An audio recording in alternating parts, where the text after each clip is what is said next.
It says that I'm live. Hello, everybody.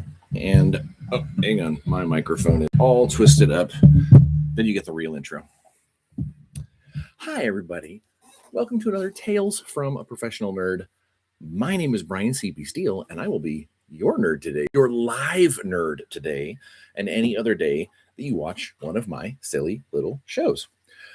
Hi, how's everybody doing? I know it'll be a couple minutes before we start getting people already logged in to start asking questions and things. So let's go ahead and smash through. Happy New Year! Huge hugs across the Atlantic. Thanks, Aranthus. Hugs to you.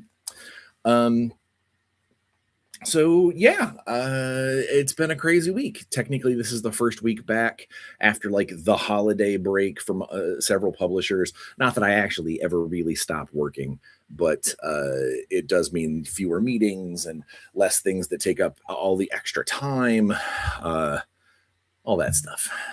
But I did manage. We'll push through the week in Bryan real quick. Personal life, it's doing what it is. Still doing the gym, getting to see my my niece and her fiance this weekend. It's been good. It's always craziness. Still feeling the vacancies in the house, if you know what I mean. If you watched last episode, you know what I'm talking about. It's definitely it's been a good week. Busy, always busy. Overall,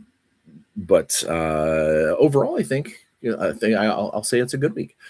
Gaming wise, hobby wise, I actually got a good chunk of my the base part of my charity piece for Gary Con is well underway. I look forward to getting some more time, maybe this weekend, to put some paint into it. I would love to get the main body of it done, because then I can spend all the rest of that time focusing on the actual like miniatures that are going onto it, which would be cool. And again, when I get a little closer, or when it is done, I'll show it to you guys, and you guys will get to go, ooh, I wish I was going to Gary Con to bid on it for charity. And maybe you could, maybe you will. Gaming. Played a decent amount of video games, not a lot this week because I've been so busy, hence the live. We'll talk about that in a minute. But also, I had the first official playtest session of a project, of the super secret project for 2026. And not only did it go well, but the playtesters had a good time, had good conversation afterwards. I really do think that the project is headed in the right direction. And had a meeting yesterday actually talking about getting some external playtesting done by the company who this is for. So that's one of the things I got to do later today, is put together some playtest documentation for them and their playtest teams. So all around good stuff. Work wise, I'm swamped. Things are great. I finished my adventure for the Wardens, season 2 of the Wardens of the East Marches, and Alex and crew said they're very happy with it, that it looks like a fun adventure. So I'm very excited to go through the editing refinement stage, but also later on, when it's time for players to start playing, I love to hear how people get into it, and whether or not it's something they super, an NPC that I've created, oh my God, that's a great NPC, that kind of thing. Let's see, what else? I think, it's all the normal stuff. Warzone stuff, Xeogenesis, Shadowrun, a little bit of a side thing with some Dungeon in a Box monsters, and Intergalactic Heroes. Oh, actually, there's a new thing. There's something new. I am working on kind of a cool revisit to some of my old work over at Evil Genius that we're going to talk about later on this year. It's a new way to get some of the stuff that was put out in different formats before. I don't know. It could be weird that I'm talking about this because it hasn't actually gelled yet, but that and Intergalactic Heroes, man. I spent a lot of time yesterday in between meetings and things describing a pile of spaceships because there's a bunch of bespoke, very specific spaceships to the Throne World saga. Uh, and looking forward to when we get art pieces and stuff like that attached to them. So yeah, it's just I hate to be like I love work, but I work all the time. I live in my studio basically, and a lot of the stuff that I'm creating, I'm very excited and happy not only to be able to create it, but knowing that we're one step closer or one more box in the schedule of things that have to happen for this to exist. The boxes are getting ticked. I do wish I had more free time, and I wish I wasn't so exhausted all the time because of long work days, but I know that we'll get there. We'll get to a point where I can eliminate some of the side gigs and just kind of focus on like two or three main things. And but it is what it is. We'll absolutely get there when we get there. But yeah, that's pretty much been the week of Bryan. Is a little bit of game playing for playtest, a decent amount of painting, and a whole lot of work. All right. So always want to start with something cool. So saw in the news today, the news, the gaming news, the comic book news. I was over checking out how our Thundercats Kickstarter is doing. Doing well. Obviously, I would love for it to do more, but it's doing solid. It's gonna be a great product, and I look forward to playing it. I think for the first time, for the first non-playtest game, is going to be at GaryCon. For me, anyway. Tommy and Devin might end up running something at their local establishment between now and then, but I know at least as far as I know, the first publicly available game for someone to play Thundercats with a designer is going to be at GaryCon. That event has been a-okayed. But while I was over checking out the Kickstarter and looking to see if there are any comments or questions that I needed to answer in the comment section, I had another one of the algorithm is always listening. I had another one pop up, or another thing pop up that says, "Hey, have you seen the new comic that's coming out?" And I went, "New comic that's coming out? Ooh, what is that?" And I went and clicked on it, and it is the first official crossover between Thundercats and Silverhawks.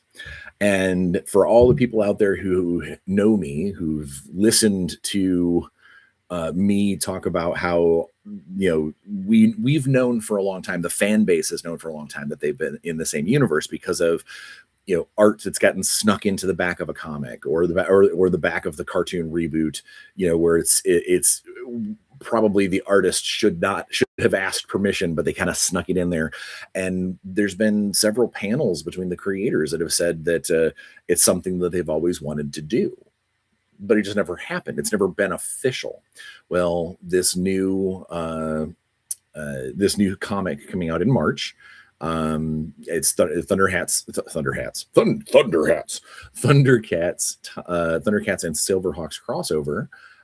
It's official. They are the same universe, which makes sense because Dynamite owns both of the comics and both of the licenses. And what this means, not only is it going to be a fun read and it's going to be cool, and it's going to make the 12-year-old Bryan inside of me go yay, but it is. It now sets precedent. It puts the pen to the paper that now the Thundercats RPG is is a thing. It's kickstarted successfully and it's written. We've designed it. It's going to be out there. It gives us grounds to go to Dynamite and go, all right, cool. You saw how cool the Thundercats one went. Even if it's just like a source book or something that I can add on, but that's something that we can do is try and make. I've been trying to do a Silverhawks role-playing game for a decade, more years beyond, and this gives us ground, gives us precedent to go, all right, cool, we made the Thundercats one, now let's make the Silverhawks one, and we just make them compatible. We make them so they can play nice together, and then who knows, maybe down the road we do a fun like crossover adventure based on the comic series that's coming out in March. Either way, I am very ecstatic that this is now absolutely official. That it's not fan theory. It's not an artist sneaking something into the back of a panel. It's not the creators going, man, I wish we could. It's legit. It's a thing. It's going to be actual canon. And I, for one, cannot wait to be able to do more with that, or damn well try. Like it is something. It means a lot to me. Let's see in the chat we've got. Oh, it's Abby. You have a different. You know what? I should have known by the little picture that was you. That's not the different handle. But then we also have Cormac, which I am going to assume is our dear friend and artist buddy for Warzone, Cormac. And if it's not, I would be surprised because that we have someone with a similar name so close to yours. And then we have Korax's nice hoodie. Yes, this is my favorite thing. I wear it almost every day. This is my Warzone Eternal hoodie. This is my zip up version. I have a pullover version somewhere, but it's got a big tear in it, so I don't wear it very often. It's also really hot. It's a very thick winter hoodie. The pullover one is. Yeah. So we're 12 minutes in. The Week in Bryan is done. I've told you my fun tale about Thundercats and Silverhawks today, which is definitely my I'm walking on cloud nine that's officially been ratified and out there in the world. Obviously the story, I hope the story that they write is amazing. I would hate for it to I would hate to get that comic and be like, man, this is terrible. But even if the story that they tell is not the story that I would tell, just confirming that they're the same universe is such a massive step in the right direction for what I want to be able to do. I can't complain. Now it also means that eventually I may have to do more deep digging into the Tiger Sharks because they are the third part of that franchise style. But Thundercats and Silverhawks were far more popular than the Tiger Sharks. Which, if you ever get a chance, you should absolutely look up some of those episodes and enjoy yourself. Is what I would say. Yeah, so let's open the floor to any kind of questions and conversationals. Let's see if we can't get this thing bumping and talking about cool stuff. Because also, as a side note, I do, even if we do get into a really good conversation, I do have an absolute hard stop at an hour. I have a meeting that butts up right up against this. So even then, like, I'm going to be, saying goodbye a minute or so early, and then I will have to vanish to go get to that meeting. So it's like I said, it's a busy week. A lot of the gaming industry for the last week of December / first week of January, basically kind of all around the Christmas and New Year's area because it's hectic, because it is, travel and all that stuff. A lot of times, companies kind of, I don't want to say go skeleton crew, but they go light on meetings and setting things up. And there's not much you can do anyway because a lot of the postal services are delayed by a day or two. It's just a lot of bleh. And that meant that this week, this Monday was kind of the return to kind of the return to the regular work schedule. So there's a bunch of meetings we got set up. In fact, I actually have several meetings set up for next week because of meetings that happened this week. One of which I'm super excited. I have not talked to this person. I guess it's not really a secret because I've worked with them before. My relationship with Xeogenesis, the awesome skirmishy mech game, and it's not really, I shouldn't say a mech game. Because there's definitely more to it and more coming to it. A very high sci-fi skirmish game, very high sci-fi. And the designer for the main rules, the primary designer for the main rules is Andy Chambers, of 40K fame, and he and I worked together tangentially well over a decade ago at Mongoose Publishing with Starship Troopers. Well, I got a chance to actually work with him again with Xeogenesis stuff because I wrote the solo and campaign rules. But also I've been doing a lot of playtesting and very soon moving into going to be doing some actual faction development for some of the new stuff coming out, which is awesome. But I have a meeting set up with Andy for next week. And it occurred to me that I haven't, it's been a hot minute since I've just basically had a chance to sit down and talk with Andy Chambers or any of those guys. And so I'm excited. Not only we get to talk about the project, but just to get a chance to actually catch up. It'll be cool. I'm excited. He's a great cat and a hell of a designer, and I'm very much I'm very pleased that the guys over at Best Hobby, which are the people who make Xeogenesis, are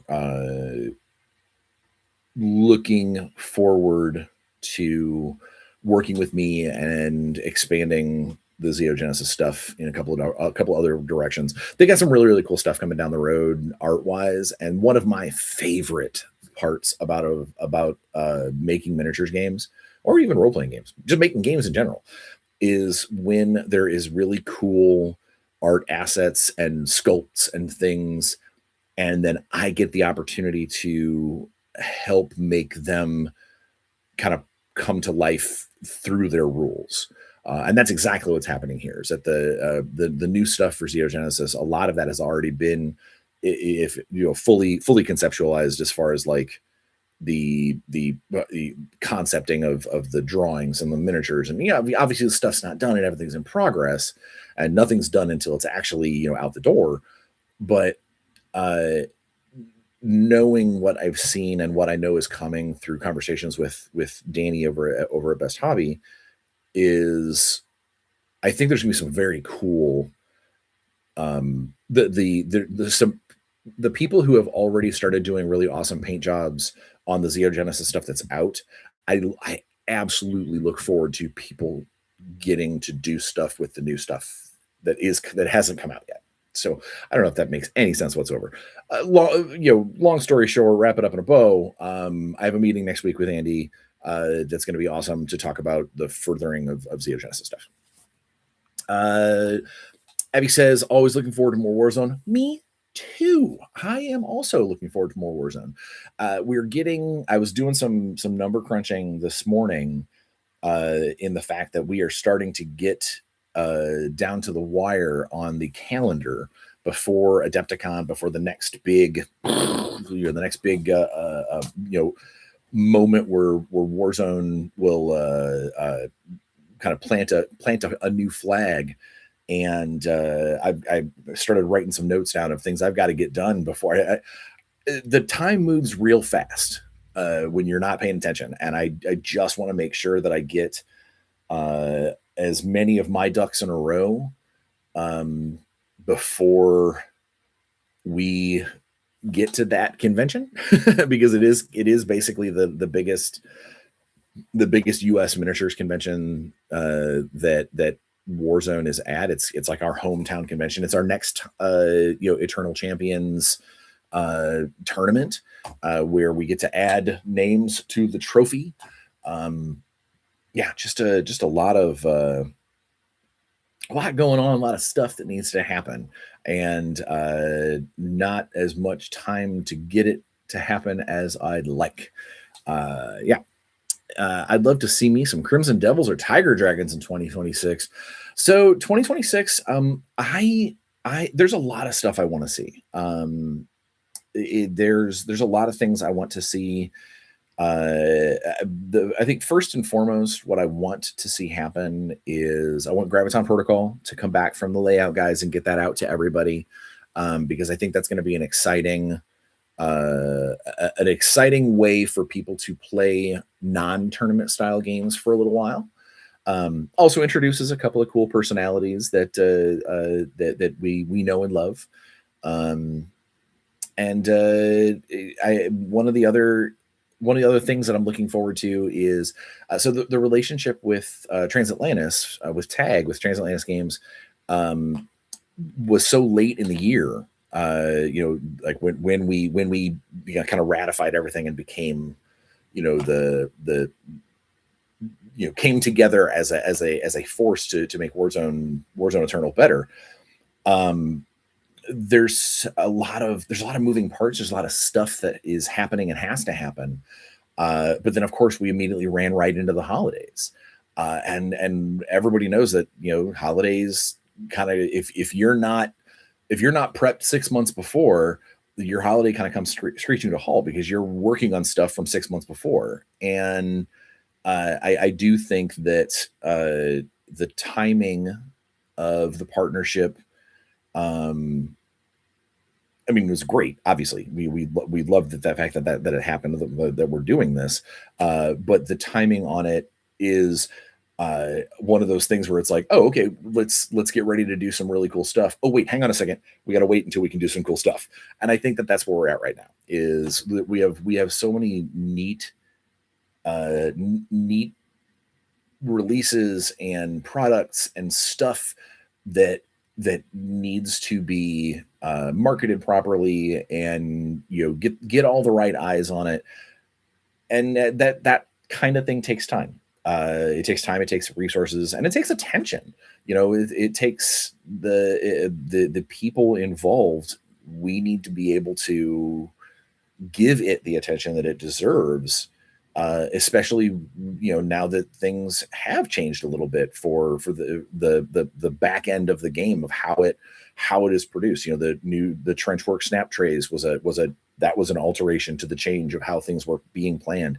The schedule that Alex and I put together, that is something that suddenly doesn't apply because things have changed.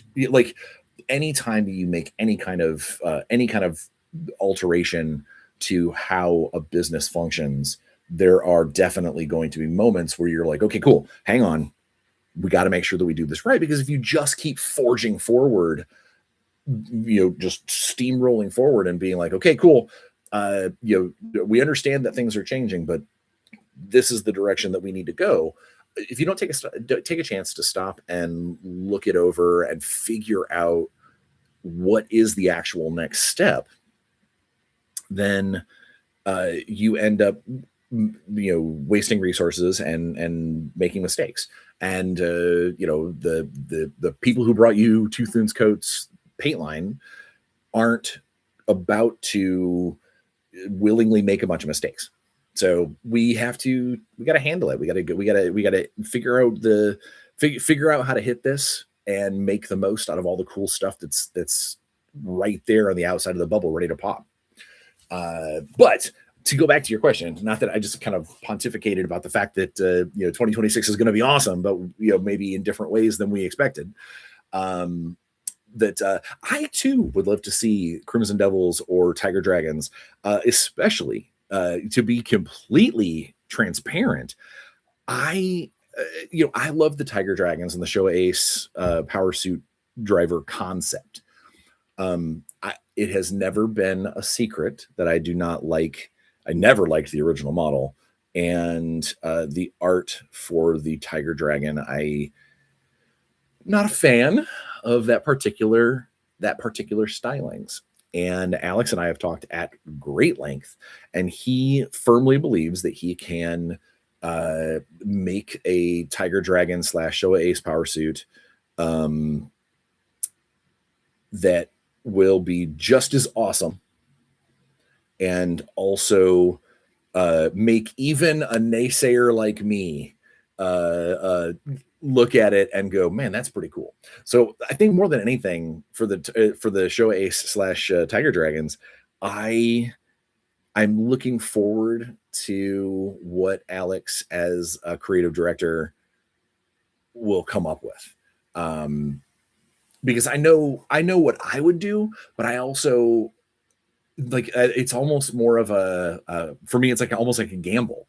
I want to see what he comes up with him having the fuel in his tank, knowing that I've gone it I've explained at length the things about the old one I didn't care for. Definitely the parts of the sketch of the Showa Ace suit that I don't care for. And he's mentioned a couple of times, some things that he wants to be able to do with it. And I am confident in his skills as a creative director and his eye for art and his eye for the Mutant Chronicles collectively, that he's going to end up putting together something that is going to be suitably badass, and also itch just enough of that nostalgia for the other folks out there that are like, man, I want my old Tiger Dragon back. So to get back to what we were saying, I too think that the Tiger Dragon will be fantastic when we get a chance to get those out. And Crimson Devils are cool. They always had a really neat that piece of art of that one standing there. I love the kind of Oni style mask. And I would how can I put this? I would be remiss if I did not say that I like the concept of their pre-playtest rules already too. Abby says, do you guys have more stuff planned like Graviton Protocol? Because that would be awesome to purchase more of non-competitive scenarios. Yeah, so I've got a bunch of stuff in kind of like half-ass note form to put together. And Alex and I, while I do love competitive, tournament play into a certain degree, both Alex and I have said like the main reason why we love Warzone and love Mutant Chronicles is the story that it tells, and the kind of lore attached to all these things that we're creating. And I would love to do more scenario packs, even if they're, or just even more standalone scenarios. I know we've got a few more planned. We got a few more already kind of in the can that need to get like tested and whatnot. But I expect 2026 you'll see more than just the Graviton Protocol as far as scenarios and ways to play the game. I can't say I don't want to say that for 100% ironclad for sure, because there's people higher in the food chain than me that make those decisions. But it would make sense for us to release more scenarios. I mean, I'm doing one fan fun thing at Adepticon. And while it will likely not have a fancy handout version to give to the players, if it goes over well, I will probably sit down and write up a fancy version to like show everybody what we did. And then maybe eventually put it on Tag's website or something. Abaddon 1312 says, is that the man, the myth, the legend of Mr. Steele? It is. And then it says, "Sigh, it's Zach." It's Zach. Abaddon 1312. Which Zach? Is it our Korok Zach? I'm confused. Either way, welcome to the chat. And I hope that you have something cool to add to this Q&A. Oh, so yeah, I never got around to why we're doing the Oops All Questions Q&A. It is because I have been so swamped this week and so busy with work and meetings and whatnot. I just didn't get around to recording an episode. I wanted to. I had time slotted out for it, and that time came and went. Like it's just it was before I knew it. I'm like, I just need to be done with the studio. I was like, I could record an episode, but it would be terrible. I would be exhausted. Y'all would look at me and be like, what is wrong with Bryan? Why isn't he his bubbly, positive self? It would be because it'd be after a 12-hour day in the studio, and I was just like, nah. And Natalie looks at me and goes, why don't you just do a live tomorrow instead? You know, get out of the studio, go get out of there, go do something that's less brain puddingy, and do a live tomorrow. And I said, okay. And so that's why today is Oops All Questions, because normally I like to have a topic for my lives, but I didn't even have a topic. I freely admit that between all of the work and real life and pet stuff and just all of the collective stuff that's been happening, I was looking for something, and we just got it just took a hot minute to get everything together, but it is, we're here, and we're here to answer questions, and we are Abaddon 1312 says, your lovely core lover. Oh, that's Zach. Hello, Zach. Now that I know, I will associate your tone of voice to your comment. Also, fan thing for Adepticon, is it after vendor? No. So, well, yes, it is after the vendor hall closes. So we have three. Warzone's got 3 events at Adepticon. We have a build and play, which has a higher ticket price, but you get a free faction starter as part of that ticket purchase.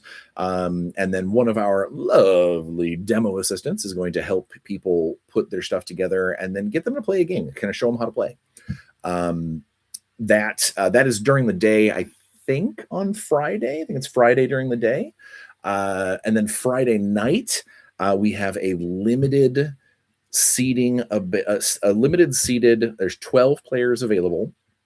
Narrative multiplayer event that we encourage people, even if they don't get a ticket to play, to come on out, hang out with the rest of us. We're going to turn it into kind of a fun hangout Warzone community evening, sort of situated around this really badass game.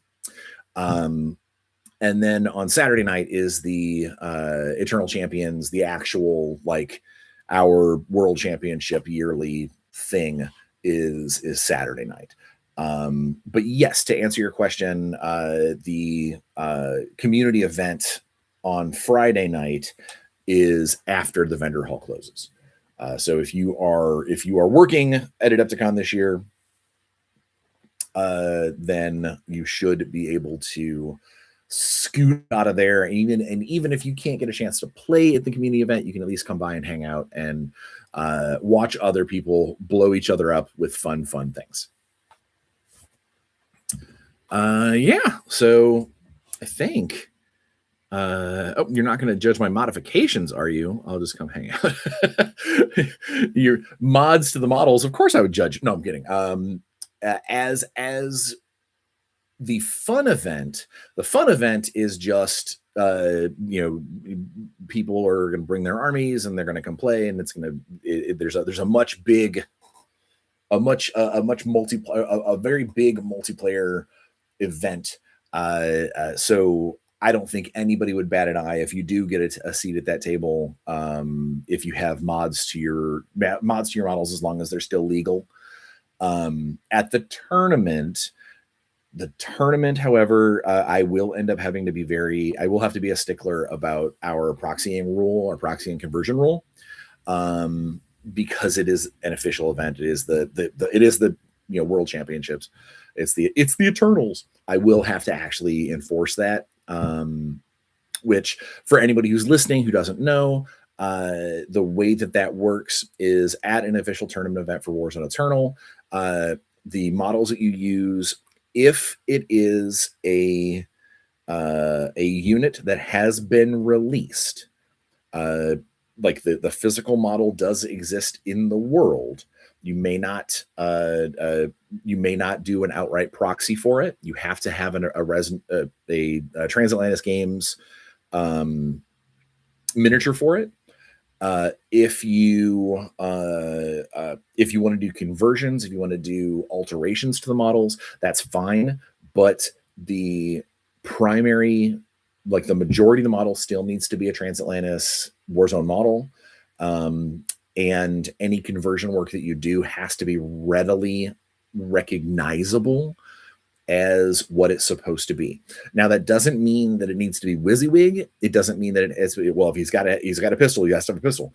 What it means is if your conversion is, you're doing all of a certain type of body style for a particular unit, or maybe you really just you can't stand the blitzers you can't stand the blitzer models, but you love the Rangers.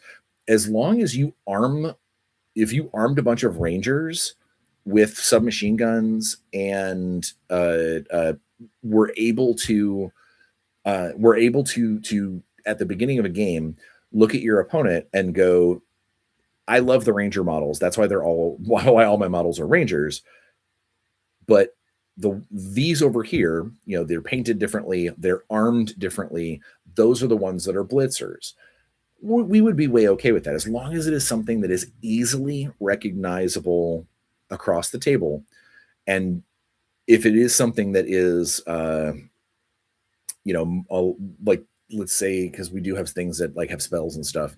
Let's say that you've got a character that normally, this is obviously not now, but you have a character that can cast a spell. Normally he's carrying a pistol, but you like alter his hand that he's got like fire coming out of his hands. And you do that to like 5 or 6 different guys. As long as you can tell your opponent and say, okay, so and it has to be universally true, all of the models that have that fire fingertip hand piece that I've added to them, that's actually their pistol. That would be just fine because you're able to tell them a universal truth about your models. And you're still abiding by the same Transatlantis Games models for the purposes of the conversions themselves. Zach says, you've seen them already, just minor conversions. If I've already seen them, and I probably told you whether or not they were okay then. My brain is moosh, and I don't remember them. But more than likely, or I would have told you then, these are sweet conversions, but don't bring them to a tournament because I am that guy. We have an amazing modeler and sculptor that plays the game, and I was so hesitant to tell him because his conversions and stuff are really, really cool and very unique and very interesting to look at, and they would bring eyes to the table. But it was hard for me. Every time I saw them, I kept wanting to immediately thereafter go, except don't bring them to a tournament. Like one of those are really cool, and I love them, and I love what you're doing, and so artistically creative and very cool, and don't bring them to a tournament because I wouldn't be able to let you play with those models because they are not the right kind of conversion. They're consisting of lots of weird bits, and but luckily that particular player is kind of anti-tournament, so I don't have to worry about that. He's just playing for fun, and obviously we all love when people play for fun, and as long as you're having fun, you're doing it right. So I'm not going to tell him that you can't use those models in fun games because that's stupid. No one should be able to tell you not to use your models for fun. Duh. All right. Do we have any other questions? So we got about 15 minutes or so. No, I guess a little bit longer than that. About 18 minutes or so before I have to be on my way to my next meeting. But again, these are good things. And I know I make fun and I say, blah to certain meetings, but I'm looking forward to it. The conversation is going to be good, and it's about a fun project that I'm working on. Most of the time, these meetings are all they're all useful to get to the next step, to the next cool thing. And that's, that makes them in and of themselves, that makes them worthwhile. It is very rare that I feel like when I get out of a meeting that I'm like, man, I wish I wish I wasn't in that one. It's if I didn't want to be in there, I probably wouldn't be. If that makes any sense at all. I don't know if it does or not. Do we have any other questions? If not, I'm just gonna sit here and sing and dance. No, there will be no dancing. No, I'm this weekend. I'm gonna do some painting on the charity piece. I'm gonna get some words down on the Shadowrun novel because I am woefully behind on that. I need to get caught up on getting those words onto the page. And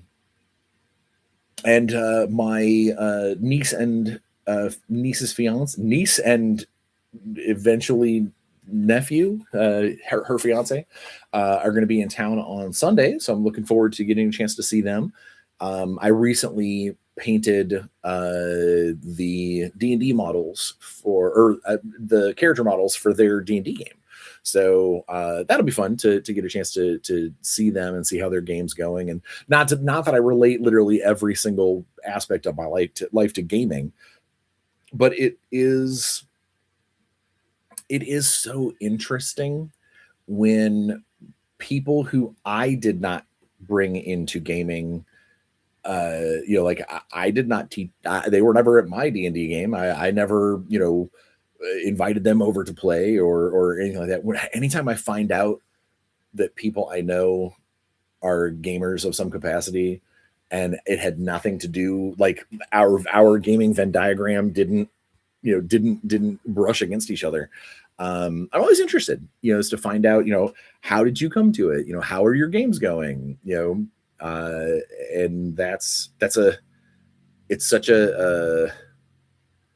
it's such an interesting industry and like kind of theater of thought, gaming collectively, that I'm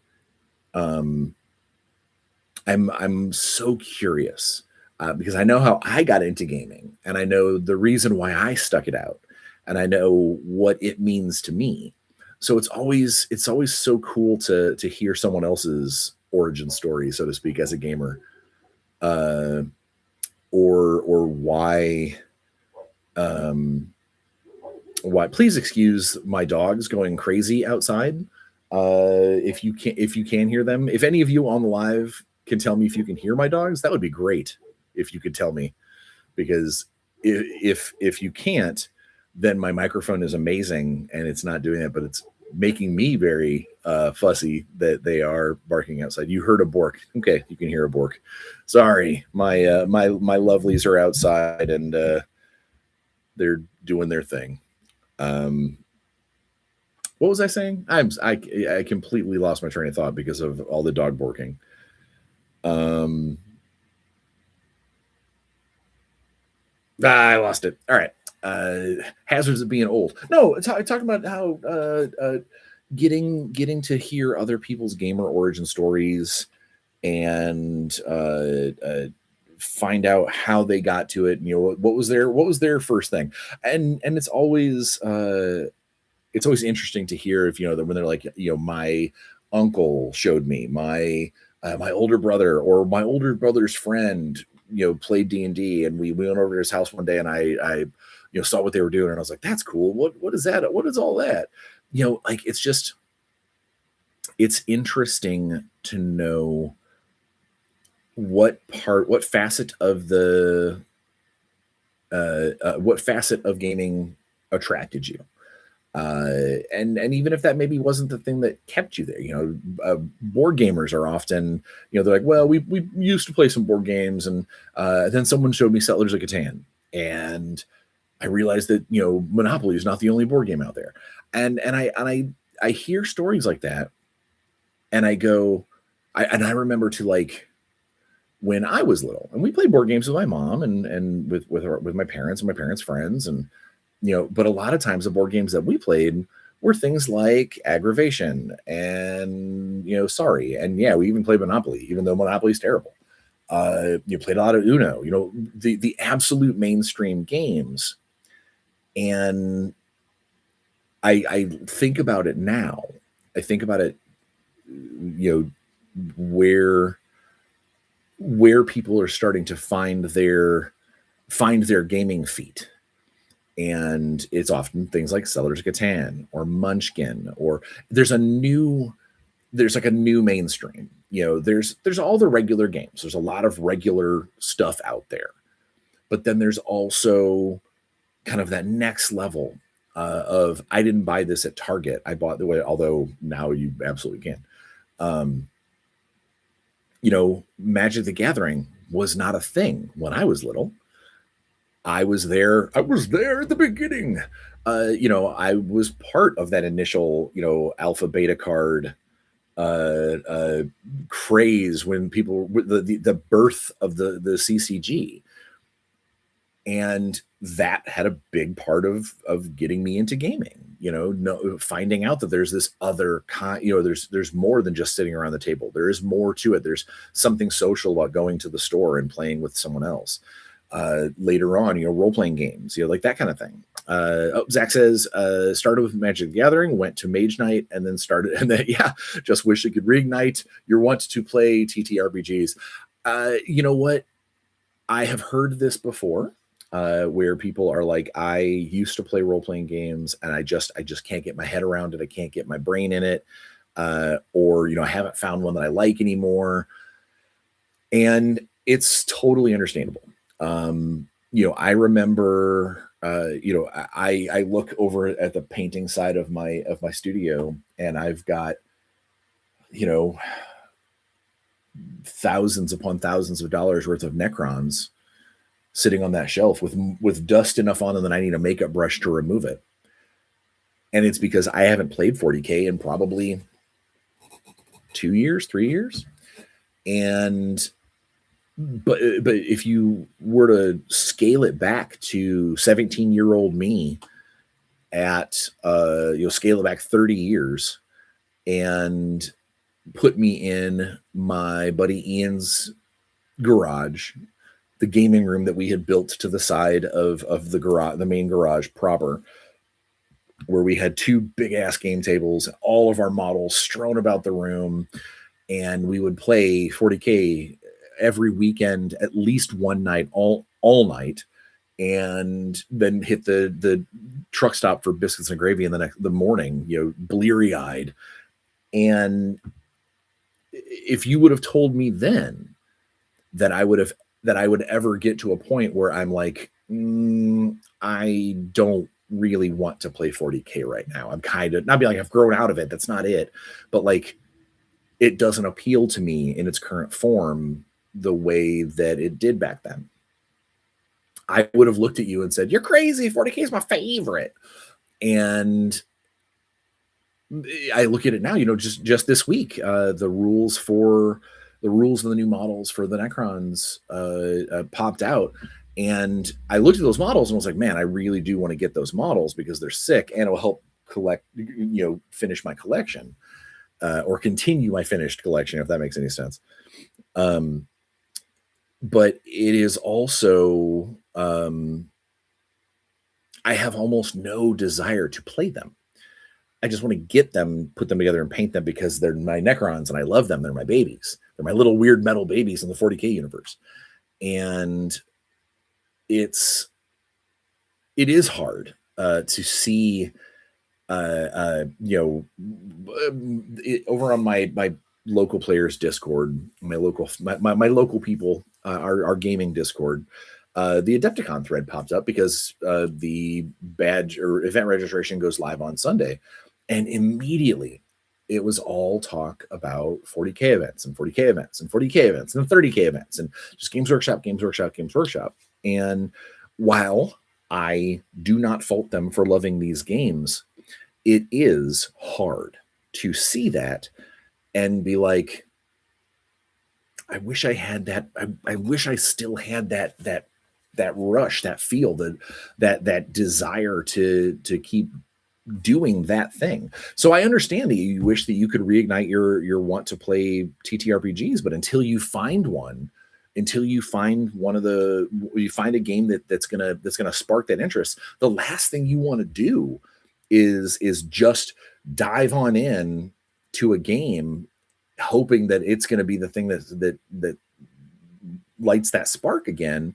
Because if it's not, and you're just, you might walk away feeling even more jaded to role-playing games because that wasn't the one for you. So I would definitely say try and find one that, speaks to you.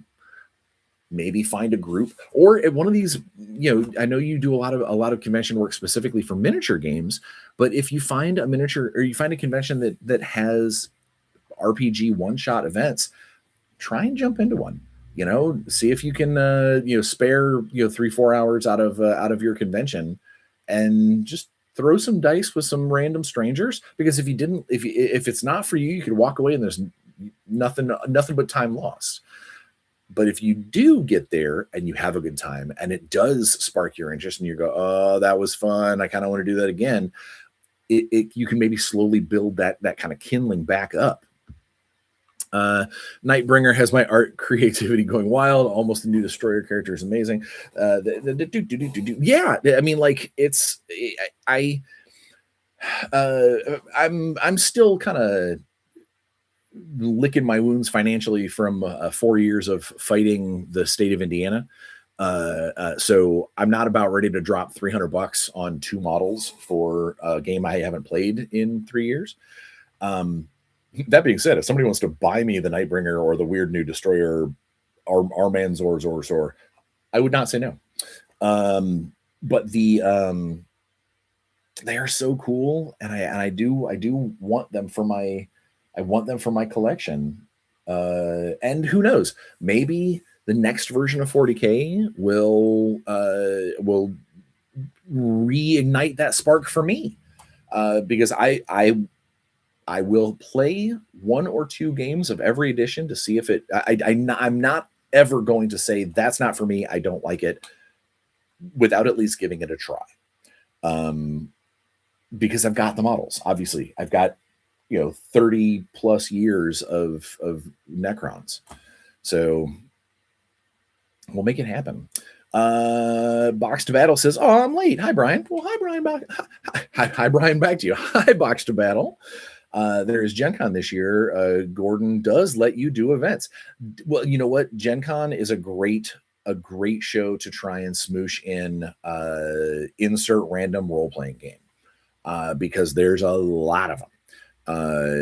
Just make sure that it's one that you plan to show up for, because the Gen Con events sell out really quick. Zach says, I mean, I do have store credit. It could be nice, but it will cost you a drink or two at Adepticon. Oh, ooh, we'll see. Adepticon's going to be great, man. I've only got a couple more minutes left of this live, so I'm excited for Adepticon for lots of reasons. This will be the first Adepticon that I'm there. Oh, wait, big question on everybody's mind is Bauhaus Dino Riders when? You know what? That question could be answered even more quickly if the Eternals winner from this year's Adepticon, see what I did there? Make the Adepticon, let's keep talking about that. Let's say the Eternals winner from Adepticon this year goes, all right, I want Dino Rider. Then obviously it gets slotted for it jumps the queue and becomes a thing. So come on, Eternals winner. You know what? There are so many weird models and things from Warzone's past that I would love to get a chance to redesign for a current game, for a current a current feel of today's game. Um, I think that there's maybe 1% of the units of any of Warzone's history that I actually go, I don't even want to try that. There's a few of them that I think that don't fit in our current game format because they're either too big, too powerful, not too big, but too powerful. They don't fit the skirmish mentality at all. Like they're just a little off. And almost none that I just look at and go, God, I hope I never have to build that. Because most everything that I see or have seen come out of the Mutant Chronicles, it's like a personal, almost like a personal challenge to be like, I could make a Warzone Eternal version of that and make it badass. And that's the goal. So I'll be looking forward to find out what happens with Eternals this year anyway. Okay.